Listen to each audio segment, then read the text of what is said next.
desvirtuada nos últimos anos por interesses não republicanos de verdadeiros mafiosos, utilizando da bandeira verde como pano de fundo para o protecionismo dos agricultores nos países europeus, sabidamente com medo da concorrência do Brasil no agronegócio.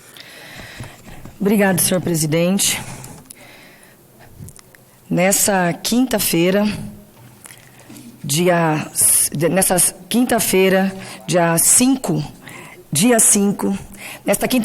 5 de setembro, nós comemoramos o Dia da Amazônia.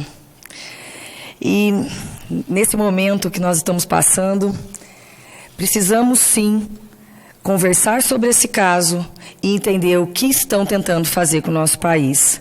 Estamos ouvindo e assistindo os debates que tomaram conta da nossa sociedade por meio de jornais, TVs, roda de amigos, grupos de mensagens, no trabalho, em família e que tomou conta até mesmo das mesas de bares e restaurantes.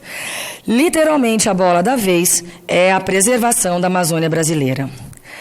Verificamos muitos discursos inflamados, catastróficos, emocionados, ideológicos e muita desinformação e especulação. Um jogo de interesse sombrio e articuloso, com o desenho de uma bela e frondosa árvore no centro da bandeira, recebendo apoiadores leigos e especialistas, estudiosos e analfabetos, em torno da defesa dos menos favorecidos, dos povos esquecidos e massacrados e da fauna e flora brasileira que arde no fogo das queimadas criminosas. Este é o enredo de quem manipula a mídia e tem somente um objetivo: desacreditar o governo brasileiro. Cabe a nós, representantes do povo brasileiro, buscar o debate das ideias e propor medidas de curto, médio e longo prazo, por meio de leis e esforços conjuntos que possibilitem colaborar com a sociedade na defesa da Amazônia brasileira. Além desse papel institucional do debate no parlamento, cabe ao representante do povo, independentemente do Estado que representa, esclarecer os interesses em jogo, os fatos históricos e traduzir à população o que de fato está sendo definido por meio de bandeiras ideológicas vistas aparentemente como politicamente corretas e de grande apelo popular.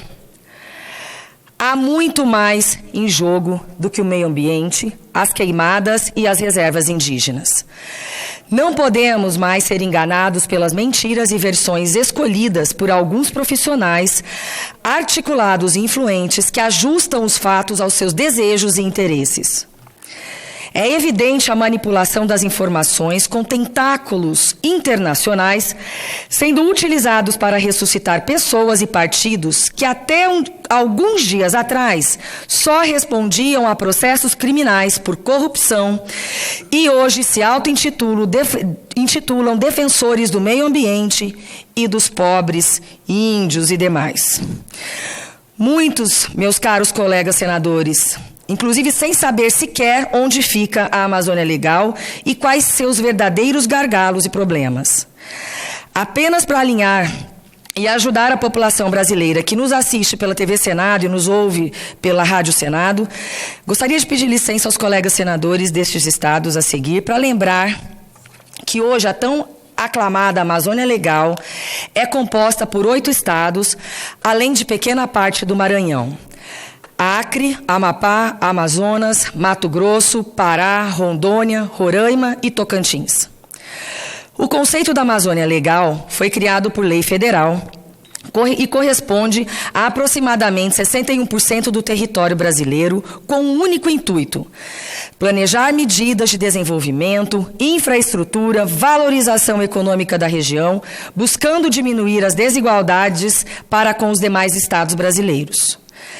Alguns anos atrás, a utilização desse modelo de desenvolvimento, pensado para ser sustentável e de progresso econômico, passou a ser realizado de forma a priorizar a preservação, o engessamento da economia e não utilização das riquezas naturais ali existentes. Essa mudança de rumo, realizada pelas gestões anteriores do Brasil, estava alinhada ao discurso politicamente correto do desenvolvimento sustentável para o combate às mudanças climáticas mundiais. como se essa região fosse capaz, sozinha, de prover e ser responsável pela compensação ambiental de todas as agressões ao meio ambiente dos países e atividades exploratórias de recursos naturais de todo esse planeta. Sem nenhum estudo ou intervenção do Estado brasileiro sobre o impacto econômico nessas regiões, ações irresponsáveis do governo foram tomadas. Por meio dessa bandeira puramente e unicamente ideológica, inúmeras áreas indígenas, parques nacionais e reservas extrativistas foram ampliadas por decreto, mesmo sem demanda, necessidade ou até mesmo a população indígena para ocupar as novas áreas. Sem nenhum planejamento de impacto dessas ações, pasmem, nem mesmo a demarcação das áreas descritas nos decretos foram realizadas até hoje na sua maioria. O importante era promulgar ao mundo que o Brasil ampliava sua área preservada, ou melhor, engessada, por decisão unilateral do governo federal. E eu pergunto aos senhores, a que interesses estavam atendendo? A quem estavam preocupados em agradar? Aliado a esse fenômeno preservacionista, alterou-se por medida provisória, no calar da noite, sem debate com a sociedade, no fim de um governo pífio e uma pressão internacional contra as queimadas, exatamente igual às realizadas pela França nos últimos dias, a legislação de ocupação do solo de toda a região amazônica, passando de 50%, já considerada muito restritiva, para 80% de preservação obrigatório da reserva legal particular. Utilizou-se do conceito de reserva legal, criado em 1965, de que parte de propriedade privada deve ser mantida intocada e por meio também da função social da propriedade privada da terra, prevista na Constituição, passaram a exigir do proprietário rural, por meio da MP 1511 de 96 e reeditada no ano de 2000, a preservação de 80% de sua propriedade e que, inclusive, o mesmo realizasse a reparação ou a recuperação ambiental desta área de reserva simplesmente expropriada pelo Estado brasileiro. Sem qualquer indenização, apoio técnico ou financeiro para essa missão, o governo transferiu aos produtores a responsabilidade civil e criminal de realizar a preservação ambiental em toda a região. Uma medida provisória deixou no limbo cerca de 30 milhões de brasileiros que lá residem e buscam sobreviver.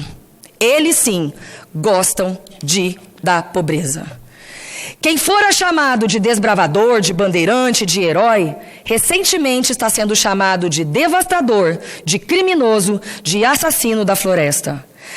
E mais, o Imposto Territorial Rural, ITR, criado em 1891, que tinha como finalidade estimular a produção agropecuária do país, já que nesse período o Brasil estava começando a desbravar suas áreas, fora utilizado como forma de criminalizar boa parte das grandes propriedades rurais, sendo aplicadas multas absurdas, acima de 200% do valor venal pela Receita Federal, exigindo a averbação das reservas legais nas matrículas das propriedades, exigindo o ADA, que é o Ato Declaratório Ambiental, enfim, uma verdadeira caça aos produtores rurais brasileiros tratados como criminosos da Amazônia. Cito in memoriam e o considerado último bandeirante do Brasil, o senhor Ariosto da Riva, colonizador do extremo norte do estado do Mato Grosso, criador das cidades de Alta Floresta, Paranaíta e Apiacás, passou de herói da pátria a inimigo da natureza e da Amazônia.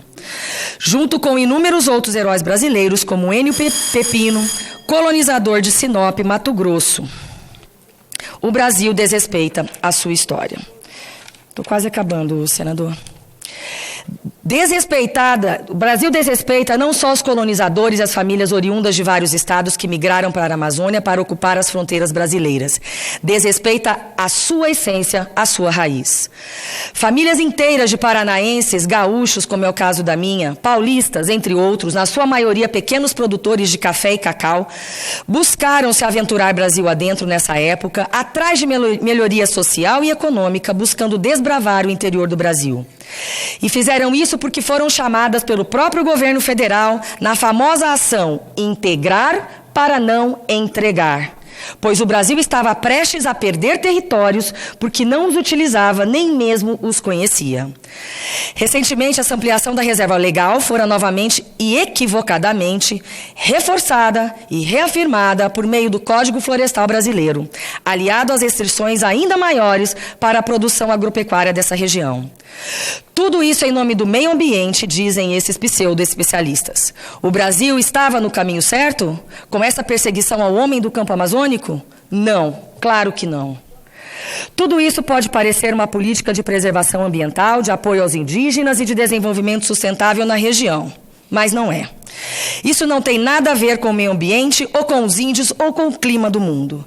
Vou agora falar algumas verdades que destroem essa narrativa politicamente correta, que permeiam interesses internacionais e político-partidários, que nem de longe pensam na população brasileira que vive nessa região. Toda essa estratégia adotada pelos governos anteriores visava somente uma coisa: dinheiro e poder. E isso é um fato, tal qual a situação que nos encontramos. São números. Infelizmente, esse objetivo não era para as regiões afetadas, e sim para pequenos grupos de privilegiados que até bem pouco tempo comandavam as instituições públicas brasileiras. Basta ver o IDH de desenvolvimento humano nessas regiões. Uma das bandeiras da campanha do nosso presidente Jair Bolsonaro foi atacar as máfias instaladas e impregnadas no poder público e acabar com a utilização ideológica de estruturas do poder para enriquecimentos ilícitos de poucos, em detrimento do sofrimento de toda uma população. Essa máfia ambiental é evidentemente uma das mais fortes, poderosas e impregnada em todos os níveis hierárquicos e em todos os poderes constituídos da República. Pude constatar como o Brasil é vendido e como destruidor da Amazônia pelos próprios representantes brasileiros no exterior no início desse ano, quando relatei a ideologia partidária nos próprios consulados ao presidente Jair Bolsonaro.